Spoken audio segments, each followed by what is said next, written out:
नमस्कार मित्रांनो, दिव्य संस्कृती या चॅनलवरती आपणा सर्वांचे स्वागत आहे. मित्रांनो, आज आपण बघणार आहोत श्री दुर्गा सप्तशती अध्याय 2. देवांच्या तेजापासून देवीचा प्रादुर्भाव आणि महिषासुराच्या सेनेचा वध.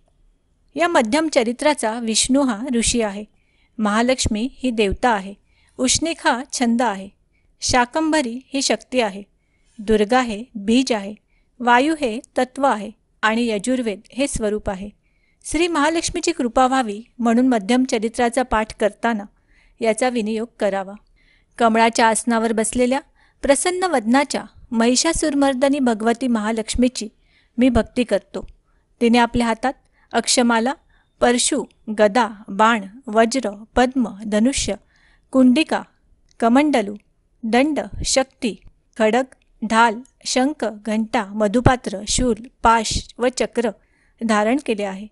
मेधा ऋषी सुरथाला म्हणाले, हे राजा, फार पूर्वी असुरांचा सेनापती महिषासूर व देवांचा नायक इंद्र यांच्या अधिपत्याखाली देवासुरांमध्ये 100 वर्षे महाभयंकर युद्ध झाले. त्या युद्धात महापराक्रमी दैत्यांकडून देवांचे सैन्य पराजित झाले.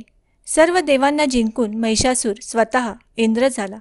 तेव्हा पराजित झालेले देव पद्मोद्धव प्रजापतीला ब्रह्मदेवाला पुढे करून भगवान शंकर व विष्णू असलेल्या जागी गेले.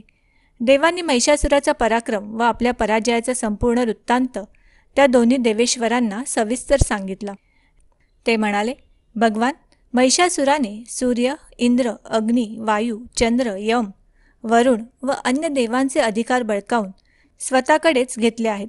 त्या दुष्ट दुरात्म्याने सर्व देवगणांना स्वर्गातून हाकलून दिले असून ते सर्व मर्त्य जीवांप्रमाणे भटकत आहेत.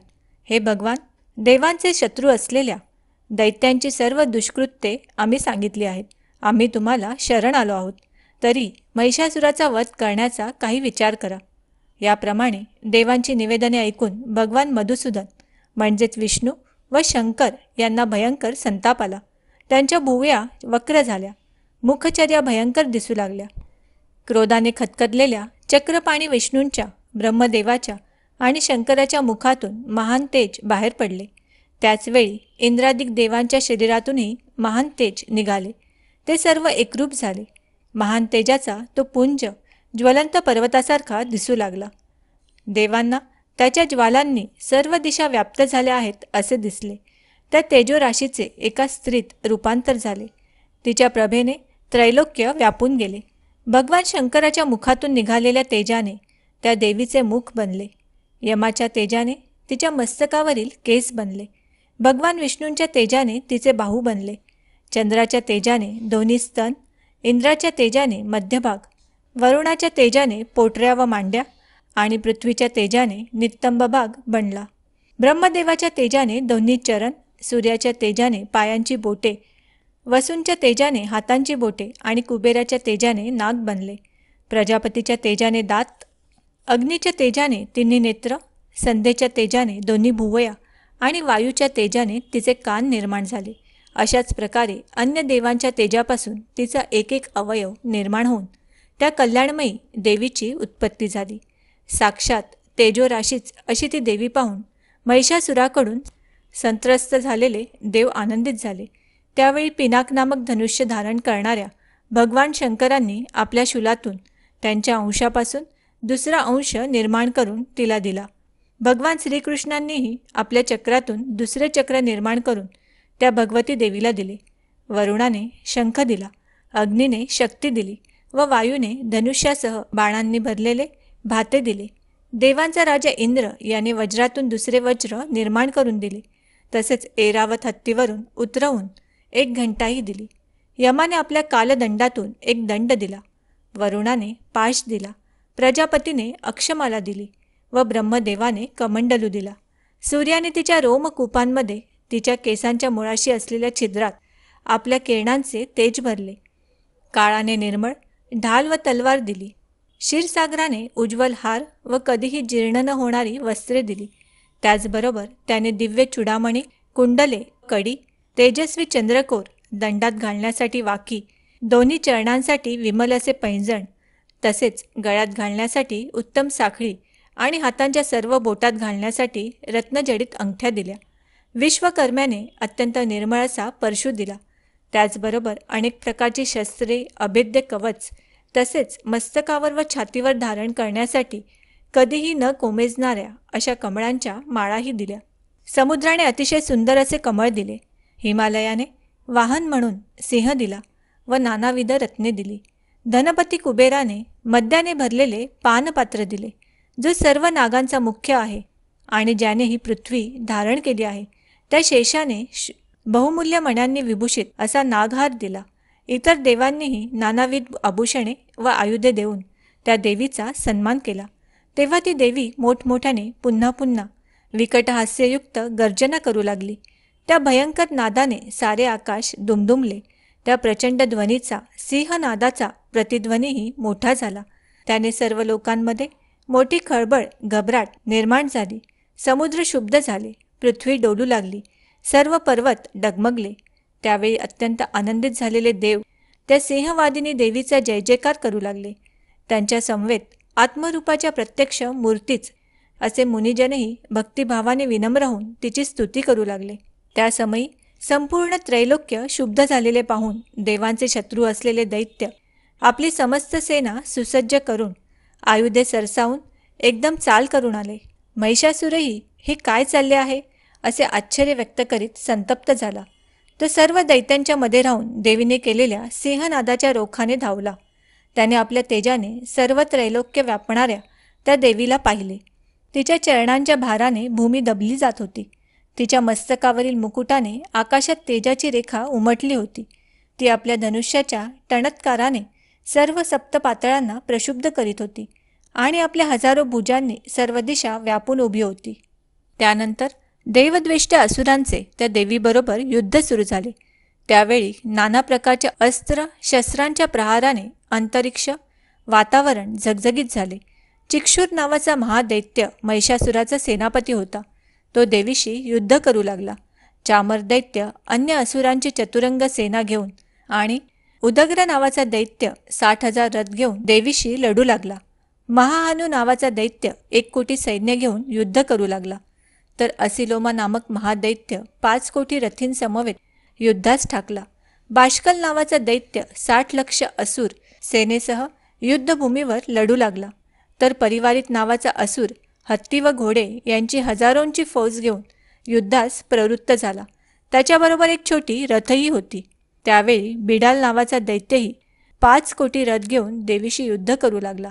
तेथे रथांनी वेढलेला परिवारित दैत्य युद्धमग्न असताना रथ, हत्ती व घोडे यांनी युक्त असलेले इतरही अनेक महादैत्य देवीशी युद्ध करू लागले. तेव्हा हजारो कोटी रथ, हत्ती व घोड्यांची सेना घेऊन स्वतः महिषासुरही युद्धात उतरला. ते सर्व दैत्य तोमर, भिंदीपाल, गोफण, शक्ती, मुसळे, खडगे, परशू व पट्टे यांनी देवीशी लढत होते. काही दैत्यांनी तिच्यावर शक्ती फेकल्या, काही दैत्यांनी पाश टाकले, तर काही दैत्यांनी खडगाचे प्रहार करून देवीला मारण्याचा प्रयत्न केला. तेव्हा त्या चंडिका देवीने दैत्यांची ती सर्व शस्त्रास्त्रे आपल्या शस्त्रास्त्रांनी सहज तोडून टाकली. त्या युद्धप्रसंगी तिच्या मुखावर परिश्रमाचे वा थकल्याचे कोणतेही चिन्ह दिसत नव्हते. त्यावेळी तिचा पराक्रम पाहून देव आणि ऋषी तिची स्तुती करत होते. त्या युद्धात भगवती परमेश्वरीने असुरांच्या अंगावर अनेक शस्त्रास्त्रे सोडली. देवीचे वाहन असलेला सिंहही क्रुद्ध होऊन आपली आयाळ हलवीत वनामध्ये वणवा पसरत जावा तसा दैत्यसेनेत संचार करू लागला. त्यावेळी रणांगणात दैत्यांशी युद्ध करीत असताना अंबिकेने जे निश्वास टाकले त्यांचे तात्काळ शेकडो हजारो गण निर्माण झाले. ते परशू, भिंदीपाल, तलवारी व पट्टे यांनी दैत्यांशी लढू लागले. देवीच्या शक्तीच्या आवेशाने, सामर्थ्याने बलाढ्य झालेले ते गण असुरांचा नाश करीत शंख नगारे वाजवू लागले. त्या युद्धरूपी महोत्सवात अन्य गणांनी मृदंगाचा ध्वनी केला. त्यावेळी देवीने त्रिशूळाने, गदेने आणि शक्तींचा मारा करून खडगादी आयुधांनी शेकडो महादैत्यांचा संहार केला.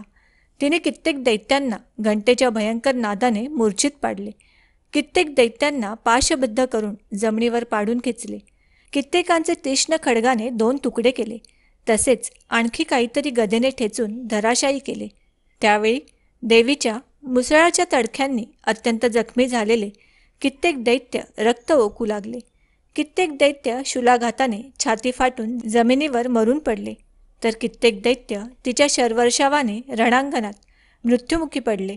ससाणे जसे भूमीवर पडावेत तसे देवांना पीडा देणारे ते दैत्यगण वेगाने गतप्राण होऊन पडले. कोणाचे हात तुटले, कोणाच्या माना तुटल्या, कोणाची मस्तके तुटून पडली, कोणी मधोमध कापले गेले, तर कोणी मांड्या छिन्नविच्छिन्न होऊन कंबर मोडून भूमीवर पडले. त्या युद्धात कोणाचा एकच हात राहिला, कोणाचा एकच पाय राहिला, तर कोणाचा एकच डोळा शिल्लक राहिला. देवीने काहींचे 2 तुकडे केले. काही दैत्य मस्तक तुटले तरी धडाने उठून युद्ध करीत होते. त्या कबंधांच्या हातातील मुख्य आयुधे तशीच उगारलेली होती. त्या युद्धात काही दैत्य तुतार्यांच्या युद्धवाद्यांच्या लयीत गुंग होऊन नाचत होते, तर खडक, शक्ती, रुष्टी आदी आयुधे धारण केलेले काही महादैत्य देवीला थांब थांब असे म्हणत असतानाच त्यांची मस्तके तुटून केवळ धडे उरत होती.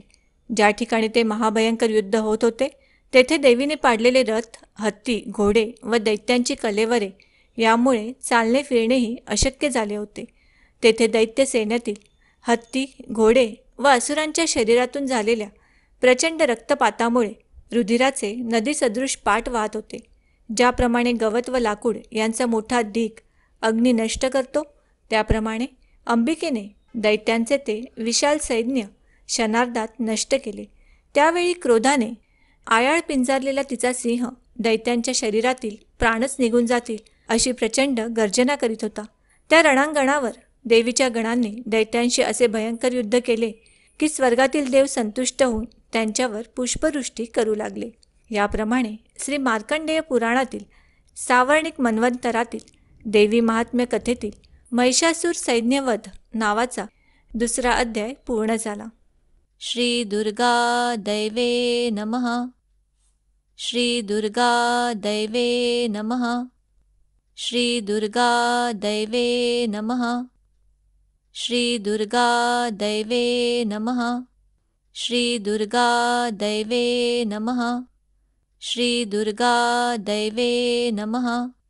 श्री दुर्गा दैवे नमः. श्री दुर्गा दैवे नमः.